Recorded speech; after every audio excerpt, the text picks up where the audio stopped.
ಪಿತನ ಸುತನ ಮತ್ತು ಪವಿತ್ರಾತ್ಮರ ನಾಮದಲ್ಲಿ ಆಮೆನ್. ಪ್ರಭು ಕ್ರಿಸ್ತರಲ್ಲಿ ಆತ್ಮೀಯ ಸಹೋದರ ಸಹೋದರಿಯರೇ, ಈ ದಿನದ ಮುಂಜಾನೆಯ ಜೀವಸ್ವರ ಪ್ರವಾದಿ ಹೋಶೇಯನ ಗ್ರಂಥ 1ನೇ ಅಧ್ಯಾಯ ವಚನ 7.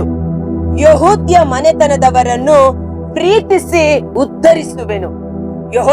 ಹೋಶೇಯನ ಗ್ರಂಥ, ಪ್ರವಾದಿ ಹೋಶೇಯನ ಗ್ರಂಥ 1ನೇ ಅಧ್ಯಾಯ ವಚನ 7. ಯೆಹೂದ್ಯ ಮನೆತನದವರನ್ನು ಪ್ರೀತಿಸಿ ಉದ್ಧರಿಸುವೆನು. ಇಲ್ಲಿ ಯೆಹೂದ್ಯ ಮನೆತನ, ಯಾಕೋಬನ 12 ಗೋತ್ರಗಳಲ್ಲಿ ಯೆಹೂದ್ಯ ಮನೆತನ ವಿಶೇಷವಾದ ಅಭಿಷೇಕವನ್ನ, ಆಶೀರ್ವಾದವನ್ನ ಪಡೆದುಕೊಂಡಂತ ಮನೆತನ. ಕಾರಣ ಯೆಹೂದ್ಯ ಅಂದರೆ ಯೂದ ಎಂದು ಅರ್ಥ. ಯೂದ ಎಂದರೆ ಸರ್ವೇಶ್ವರನ ನಾಮಕ್ಕೆ ಸ್ತುತಿಯಾಗಲಿ, ದೇವರ ನಾಮಕ್ಕೆ ಸ್ತುತಿಯಾಗಲಿ, ನಾನು ಸರ್ವೇಶ್ವರನನ್ನು ಸ್ತುತಿಸಿ ಕೊಂಡಾಡುವೆನು, ದೇವರ ಉಪಕಾರಗಳನ್ನ ಸ್ಮರಣೆ ಮಾಡಿ ಆತನನ್ನ ಮಹಿಮೆ ಪಡಿಸುವೆನು ಎಂದು ಅರ್ಥ. ಆದ ಕಾರಣ ಯೆಹೂದ್ಯ ಮನೆತನ ಅಂದರೆ ಏನು?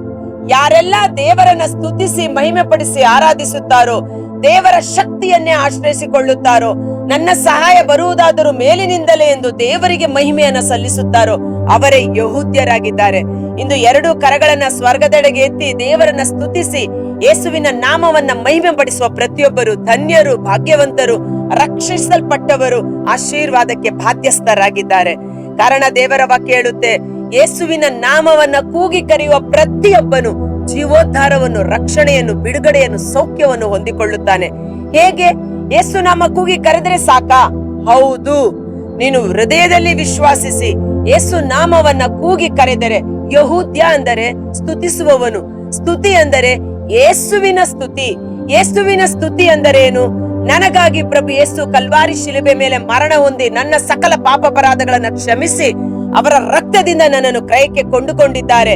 ಸೈತಾನನ ಆಳ್ವಿಕೆಯಿಂದ ಬಿಡುಗಡೆ ಮಾಡಿ ದೇವರ ರಾಜ್ಯಕ್ಕೆ ಬೆಳಕಿನ ಮಕ್ಕಳಾಗಿ ನನ್ನನ್ನ ತಂದಿದ್ದಾರೆ. ಸ್ವರ್ಗ ಸಾಮ್ರಾಜ್ಯದ ಸಕಲ ಆಶೀರ್ವಾದಗಳಿಗೆ ಹಕ್ಕು ಬಾಧ್ಯಸ್ಥರನ್ನಾಗಿ ಮಾಡಿದ್ದಾರೆ ಎಂದು ಹೃದಯದಲ್ಲಿ ವಿಶ್ವಾಸಿಸಿ ಯೇಸುವೇ ಸ್ತೋತ್ರ ಎಂದು ಕರೆಯುವುದೇ ದೇವರಿಗೆ ಇಷ್ಟವಾದ ಸ್ತುತಿ, ಇಷ್ಟವಾದ ಯಜ್ಞ ಬಲಿಯಾಗಿದೆ.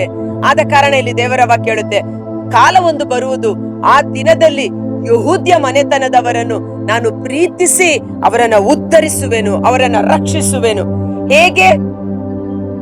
ಬಿಲ್ಲು ಬಾಣ, ಕತ್ತಿ ಕಾಳಗ, ಕುದುರೆ ರಾಹುತರು ಇವುಗಳಿಂದಲ್ಲ ನಮಗೆ ಜಯ ದೊರಕುವುದು, ನಮ್ಮನ್ನ ರಕ್ಷಿಸುವುದು, ಉದ್ಧಾರವಾಗುವುದು. ಬಿಲ್ಲು ಬಾಣ, ಕತ್ತಿ ಕಾಳಗ, ಕುದುರೆ ರಾಹುತ ಇವುಗಳಿಂದಲ್ಲ, ದೇವರಾದ ಸರ್ವೇಶ್ವರನ ಶಕ್ತಿಯಿಂದಲೇ, ದೇವರಾದ ಸರ್ವೇಶ್ವರನ ಶಕ್ತಿಯಿಂದಲೇ ಅವರನ್ನ ರಕ್ಷಿಸುವೆನು. ದೇವರಾದ ಸರ್ವೇಶ್ವರ ಯೇಸುವಿನ ನಾಮದ ಶಕ್ತಿಯಿಂದಲೇ ಅವರನ್ನ ನಾನು ರಕ್ಷಿಸುವೆನು. ಪ್ರೇಷಿತರ ಕಾರ್ಯಕಲಾಪಗಳು 3ನೇ ಅಧ್ಯಾಯದಲ್ಲಿ 40 ವರ್ಷ ಪ್ರಾಯ, ಹುಟ್ಟಿನಿಂದಲೂ ಕುಂಟನಾಗಿದ್ದಂತ ವ್ಯಕ್ತಿ, ಸುಂದರ ದ್ವಾರ ಮಂಟಪದ ಬಳಿ ಭಿಕ್ಷೆ ಬೇಡುತ್ತಾ ಕುಳಿತಿದ್ದಂತ ಭಿಕ್ಷುಕ. ಆದರೆ ಪೇತ್ರ ಮತ್ತು ಯೋವಾನ ಯೇಸು ನಾಮದ ಶಕ್ತಿಯಿಂದ ನೀನು ಸೌಖ್ಯವನ್ನ ಪಡೆದುಕೋ ಎಂದು ಆಜ್ಞಾಪಿಸಿದಾಗ ಅಲ್ಲಿ ಯಾವುದೇ ಟ್ರೀಟ್ಮೆಂಟ್ ಆಗಲಿಲ್ಲ. ಬಿಲ್ಲು ಬಾಣ, ಕತ್ತಿ ಕಾಳಗ, ಕುದುರೆ, ಹಣಬಲ, ಜನಬಲ, ವೈದ್ಯಕೀಯ ಬಲ, ಯಾವ ಬಲದಿಂದಲೂ ಅಲ್ಲ, ಯೇಸುವಿನ ನಾಮದ ಬಲದಿಂದ ಅವನು ಎದ್ದು ಜಿಗಿದಾಡಿದನು, ಕುಣಿದಾಡಿದನು. ಅಲ್ಲಿದ್ದ ಜನರೆಲ್ಲರೂ ಆಶ್ಚರ್ಯಚಕಿತರಾದರು. Praise the lord. ಆಗ ಜನರು ಆಶ್ಚರ್ಯಚಕಿತರಾದುದನ್ನು ನೋಡಿ ಪೇತ್ರ ಮತ್ತು ಯೋವಾನ ಹೇಳುತ್ತಾರೆ, ಯಾಕೆ ನೀವು ಇಷ್ಟೊಂದು ಆಶ್ಚರ್ಯ ಪಡುತ್ತಿದ್ದೀರಿ? ನಮ್ಮನ್ನು ಯಾಕೆ ಇಷ್ಟು ಆಶ್ಚರ್ಯದಿಂದ ನೀವು ನೋಡುತ್ತಿದ್ದೀರಿ?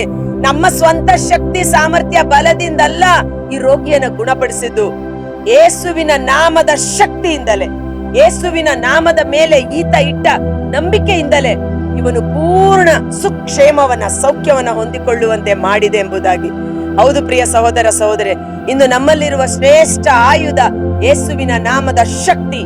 ಸರ್ವೇಶ್ವರ, ದೇವರಾದ ಸರ್ವೇಶ್ವರನ ಶಕ್ತಿಯಿಂದಲೇ ಅವರನ್ನು ರಕ್ಷಿಸುವೆನು. ಇಂದು ನಮ್ಮಲ್ಲಿ ಹಣ ಇಲ್ಲದೆ ಇರಬಹುದು, ಜನಬಲ ಇಲ್ಲದೆ ಇರಬಹುದು, ವೈದ್ಯಕೀಯ ಸೌಲಭ್ಯ ಇಲ್ಲದೆ ಇರಬಹುದು, ವಿದ್ಯೆ ಇಲ್ಲದೆ ಇರಬಹುದು, ಏನೂ ಇಲ್ವಾ? ಡೋಂಟ್ ವರಿ, ಯೇಸುವನ್ನ ಸ್ವಂತ ರಕ್ಷಕನನ್ನಾಗಿ ಸ್ವೀಕರಿಸಿಕೊಳ್ಳಿ. ಯೇಸು ನಿಮ್ಮೊಳಗಿದ್ದರೆ ಎಲ್ಲವೂ ನಿಮ್ಮೊಳಗೆ ಬಂದ ಹಾಗೆ. ಆ ಯೇಸು ನಾಮದ ಶಕ್ತಿಯಿಂದಲೇ ನಾನು ಅವರನ್ನ ಉದ್ಧರಿಸುವೆನು, ಘನಪಡಿಸುವೆನು. ಒಂದು ಕ್ಷಣ ಕಾಲ ನಮ್ಮ ಕಣ್ಗಳನ್ನ ಮುಚ್ಚೋಣ. ಕರ್ತರಾದ ಯೇಸುವೆ, ಈ ಮುಂಜಾನೆ ಜೀವಸ್ವರವನ್ನು ಆಲಿಸುತ್ತಿರುವ ಪ್ರತಿಯೊಬ್ಬ ಸಹೋದರ ಸಹೋದರಿಯರು, ಅವರ ಕುಟುಂಬಗಳು ನಿಮ್ಮ ಬಲಾಢ್ಯವಾದ ಗಾಯಗೊಂಡ ಕರಗಳಿಗೆ ಸಮರ್ಪಿಸುತ್ತೇನೆ. ಯೇಸುವಿನ ನಾಮ ಬಲವಾದ ಗೋಪುರ, ಅದರೊಳಗೆ ಓಡಿ ಹೋಗಿ ಸೇರಿಕೊಳ್ಳುವವರು ಸುರಕ್ಷಿತರು ಎಂದು ವಾಗ್ದಾನ ಮಾಡಿದ್ದೀರಿ. ನನ್ನ ನಾಮದಲ್ಲಿ ನೀವು ಏನನ್ನು ಕೇಳಿದರೂ ಸ್ವರ್ಗದಿಂದ ಅದು ನಿಮಗೆ ಅನುಗ್ರಹಿಸಲಾಗುತ್ತದೆ ಎಂದು ವಾಗ್ದಾನ ಮಾಡಿದ್ದೀರಿ. ಸ್ವರ್ಗಲೋಕ, ಭೂಲೋಕ, ಪಾತಾಳ ಲೋಕ, ಸರ್ವ ಲೋಕ ಅಡ್ಡ ಬಿದ್ದು ಆರಾಧಿಸುವ ಮಹಿಮಾನ್ವಿತ ನಾಮ ಯೇಸುವಿನ ನಾಮ. ಆ ನಾಮದ ಶಕ್ತಿ, ಆ ನಾಮದ ಮಹಿಮೆ, ಆ ನಾಮದ ಅಭಿಷೇಕ ನಮ್ಮೊಬ್ಬೊಬ್ಬರ ಮೇಲೆ ಅಭಿಷೇಕವಾಗಿ ಸುರಿಸಲ್ಪಡಲಿ. ಯೇಸುವಿನ ಶಿಷ್ಯರು, ಯೇಸುವಿನ ನಾಮವನ್ನ ಧರಿಸಿಕೊಂಡಿರುವ ನಾವು, ಕ್ರೈಸ್ತರೆಂದು ಎಣಿಕೆ ಮಾಡಲ್ಪಟ್ಟಿರುವ ನಾವು ಆ ಯೇಸುವಿನ ಸಂಪೂರ್ಣ ಸಂರಕ್ಷಣೆಯನ್ನು, ಸುಕ್ಷೇಮವನ್ನು ಪಡೆದುಕೊಂಡು ಮತ್ತೊಬ್ಬ ಕ್ರೈಸ್ತನಾಗಿ ಜೀವಿಸುವ ಅಭಿಷೇಕ ನಮ್ಮಲ್ಲಿ ಕಾರ್ಯ ಮಾಡಲಿ. ನಮ್ಮ ಸ್ವಂತ ಶಕ್ತಿ, ಬಲ, ಸಾಮರ್ಥ್ಯದಿಂದಲ್ಲ, ಯೇಸುವಿನ ನಾಮದ ಶಕ್ತಿಯಿಂದಲೇ ನಮ್ಮ ಕಷ್ಟಗಳು ನೀಗಿ ಹೋಗಲಿ. ಅವರ ರೋಗಗಳು ಸೌಖ್ಯವಾಗಿ ಮಾರ್ಪಡಲಿ. ಅವರ ದುಃಖಗಳು ಬಿಡುಗಡೆಯಾಗಲಿ. ಅವರ ತಡೆಗಳು ಮುರಿಯಲ್ಪಡಲಿ. ಅವರನ್ನ ಕಾಡುತ್ತಿರುವ ಪೀಡೆ, ಪಿಶಾಚಿ, ದುಷ್ಟ ದುರಾತ್ಮಗಳು ಯೇಸು ನಾಮದ ಬಲದಲ್ಲಿ ನಿಷ್ಕ್ರಿಯವಾಗಲಿ. ಯೇಸು ನಾಮದ ಶಕ್ತಿಯಾದ ಪವಿತ್ರಾತ್ಮರು ಒಬ್ಬೊಬ್ಬರಲ್ಲಿ ಸಶರೀರವಾಗಿ ಇಳಿದು ಬರಲಿ. ದೇವರ ಆತ್ಮ ನಿಮ್ಮ ಮೇಲೆ ಇಳಿದು ಬಂದಾಗ ನೀವು ಬಲಶಾಲಿಗಳಾಗುವಿರಿ. ಆಗ ನೀವು ಲೋಕದ ಕಟ್ಟಕಡೆಯು ನನಗೆ ಸಾಕ್ಷಿಗಳಾಗುವಿರಿ. ಯೇಸುವಿನ ನಾಮದ ಶಕ್ತಿಯಾದ ಪವಿತ್ರಾತ್ಮರು ಪ್ರತಿಯೊಬ್ಬರ ಮೇಲೆ ಇಳಿದು ಬರಲಿ. ಬಲಹೀನರಾದ ಅವರು ಬಲಶಾಲಿಗಳಾಗಿ ನಿಮಗೆ ಸಾಕ್ಷಿಯಾಗಿ ಬಂದು ನಿಂತು ನಿನ್ನ ನಾಮ ಮಹಿಮೆ ಪಡಿಸುವಂತೆ ಯೇಸುವಿನ ಅದ್ಭುತಕರವಾದ ನಾಮದಲ್ಲಿ ಪ್ರಾರ್ಥಿಸಿ ಬೇಡಿ ಹೊಂದಿಕೊಳ್ಳುತ್ತೇವೆ. ಆಮೆನ್.